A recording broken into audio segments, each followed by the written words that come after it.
My name is Emma Thompson, and this is the story of how an abandoned farm turned me from the family disappointment into someone my greedy relatives couldn't ignore. Sometimes, the greatest treasures are hidden in places others consider worthless. I remember the day of the will reading like it was yesterday. The mahogany-paneled law office felt suffocating as our family lawyer, Mr. Harrison, adjusted his glasses and began reading my parents' final wishes. The tragic car accident that took them had left behind a $50 million fortune to be divided between my sister, Sarah, and me, or so I thought. To our beloved daughter, Sarah, Mr. Harrison read, we leave our investment portfolio, the family mansion, and all liquid assets. Sarah's perfectly lipsticked mouth curved into a triumphant smile. To Emma, he continued, his voice softening, we leave Grandpa Thompson's old farm property in Montana. Silence, then Sarah's laughter shattered it. A farm? She sneered, her diamond bracelet jingling as she flicked her wrist. Oh, this is priceless. Little Emma always did prefer playing in the dirt over attending charity galas. I sat frozen. The 200-acre farm had been abandoned for decades. Ever since Grandpa passed away, Dad always called it worthless, refusing to set foot on the land. And now, it was all I had. There must be some mistake, Aunt Patricia interjected, her face pinched with concern. Richard and Margaret would never leave their daughter with just dirt. Mr. Harrison shook his head. The will is quite clear. The farm, including all structures and contents, belongs to Emma. Sarah stood, smoothing her Chanel dress. Well, sis, enjoy your barns and chickens. I have a portfolio to manage. She paused at the door, her smile razor-sharp. But if you need a loan, I'm sure we can work something out. After all, what's family for? I left the office with nothing but a manila envelope, the farm's deed and keys rattling inside. The next day, I arrived at the property. Decades of dust coated everything. The main house, a weary two-story structure, slumped under the weight of time, but it was the massive old barn that caught my attention. Grandpa Thompson had been an odd man, brilliant but eccentric. He made his fortune in mining engineering before retiring to this farm, where he spent his last years tinkering in that barn. Dad always said he'd lost his mind, wasting his genius on a worthless piece of land. I wasn't so sure. The barn door groaned as I pushed it open. Sunlight streamed through gaps in the wooden walls, illuminating rusting equipment and cobwebbed shelves, but something felt off. The space wasn't quite right. The exterior dimensions didn't match the inside. I remembered following Grandpa here as a child, watching him disappear for hours behind a hidden door. Our little secret, he'd whisper, winking. After his death, Dad searched briefly but found nothing, declared it another of Grandpa's delusions. But I remembered. 3 taps on the north wall, pushed the 4th board from the bottom. My hands trembled as I followed the long-forgotten pattern. Click. A section of wall swung inward, revealing a staircase spiraling into darkness. Heart pounding, I flicked on my phone's flashlight and descended. At the bottom, I found myself in a massive underground chamber. The walls were covered in geological surveys, mining charts, and chemical analyses. In the center sat a sophisticated testing lab, preserved beneath dust covers. But it was the safe in the corner that changed everything. The combination was my birthday, Grandpa never forgot. Inside, I found a leather-bound journal and a USB drive. The journal's first page read, "To Emma, the only one who ever bothered to listen." Tears filled my eyes as I flipped through the pages. Grandpa hadn't lost his mind. He had made a discovery that would change everything. The worthless farm sat atop one of the largest rare earth element deposits in North America. Grandpa had developed a revolutionary extraction process, one that was not only efficient but environmentally friendly. The USB drive held detailed patents, already filed, but never activated. Grandpa had been waiting for the right moment and the right person to bring his discovery to life. My hands trembled as I realized what this meant. The farm wasn't worthless, it was worth billions. But I knew that if my family found out, they'd try to take it from me. Sarah would hire the best lawyers, claim I wasn't competent to manage something this big. I needed to act fast, protect myself, before they figured out what Grandpa had left me.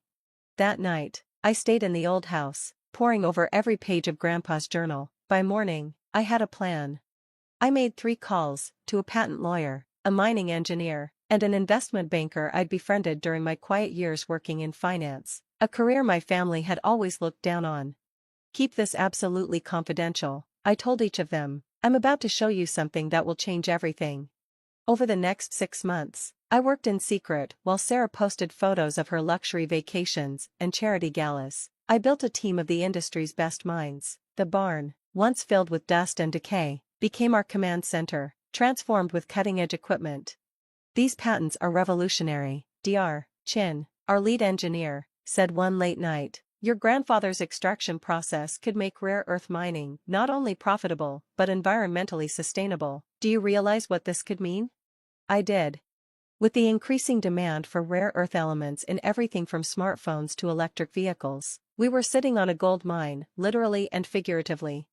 We quietly incorporated Thompson Sustainable Resources, using a web of shell companies to shield our movements. I funded the operation with my savings, accumulated over years of careful investing. Every step was deliberate, calculated to keep my family out of the loop. Then came Sarah's wedding, a lavish spectacle at the family mansion. I almost didn't attend, but I knew my absence would raise questions. "Oh, Emma," Sarah said, her voice sweet but laced with mockery when I arrived. "How's farming going?" Her new husband, a hedge fund manager, snickered from beside her.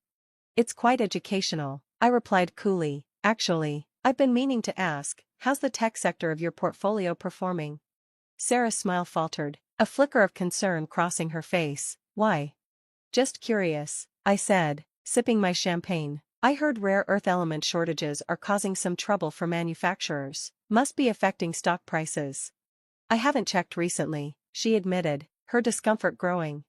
"You should," I suggested, hiding my grin behind my glass. The next morning, while Sarah jetted off to her honeymoon in the Maldives, we broke ground on our first extraction facility. By the time she returned 3 weeks later, Thompson Sustainable Resources had already secured contracts with 3 major tech manufacturers. The story hit the Wall Street Journal. "Revolutionary mining company disrupts rare earth market." My phone rang nonstop as our company's value soared past $1 billion on its first public trading day. "Emma," Sarah's voice was shrill when she finally reached me, "why didn't you tell us? We're family." "Are we?" I asked softly. I thought I was just the girl who got dirt for her inheritance. The next few weeks were a whirlwind. Sarah and Aunt Patricia tried to claim that Grandpa's patents should have been part of the family estate. Their lawyers argued that I had concealed valuable assets. But Grandpa had planned everything perfectly. His will had explicitly stated that all contents of the farm, intellectual property included, belonged to me. The Hidden Lab's existence proved he had developed everything on the farm property. The final showdown came at an emergency family meeting called by Aunt Patricia. The scene was set around the long dining table in the mansion, the same table where they had once mocked my modest career choices. "You have to understand," Sarah pleaded, her designer bracelets clinking nervously. "Dad would have wanted the family to share in this," Sarah finished, her voice trembling with forced sincerity. I met her gaze, then slowly pulled Grandpa's journal from my bag. Flipping to a marked page, I read aloud. "Dear Emma, I'm leaving you this farm because you were the only one who saw its value beyond dollar signs. Your father and sister chase wealth, but you chase knowledge. That's why you'll succeed where they failed." The room fell silent. I closed the journal and looked straight at Sarah. "You know what the difference is between us? When you inherited the family fortune, I congratulated you. When I built something of my own, you tried to take it." Her lips parted, reaching for damage control. "We can work something out."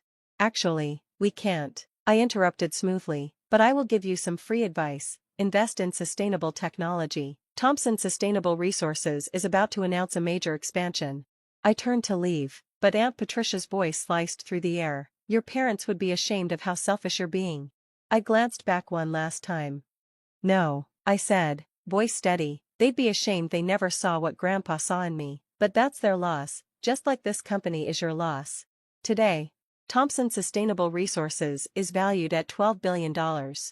We're revolutionizing the mining industry, proving that sustainability and profitability can go hand in hand. The once forgotten farm is now a state-of-the-art research facility, though I left the barn exactly as Grandpa had, secret room and all.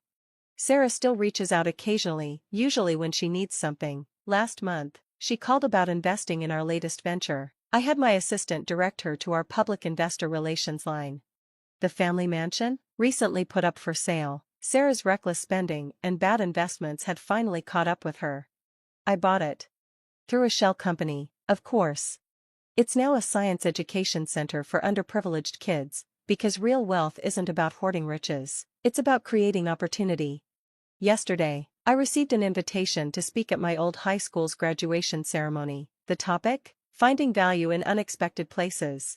I accepted immediately. After all, sometimes the greatest fortune isn't what you're given, it's what you discover when everyone else has stopped looking. As for the old farm, it's still home. I've modernized Grandpa's house, but every morning, I walk to the barn and tap that secret panel, remembering the man who taught me the difference between wealth and worth. They say success is the best revenge. But I've learned it was never about revenge. It's about proving that true value isn't in what you inherit. It's in what you create. And sometimes, the most valuable inheritance isn't money. It's the wisdom to see what others miss.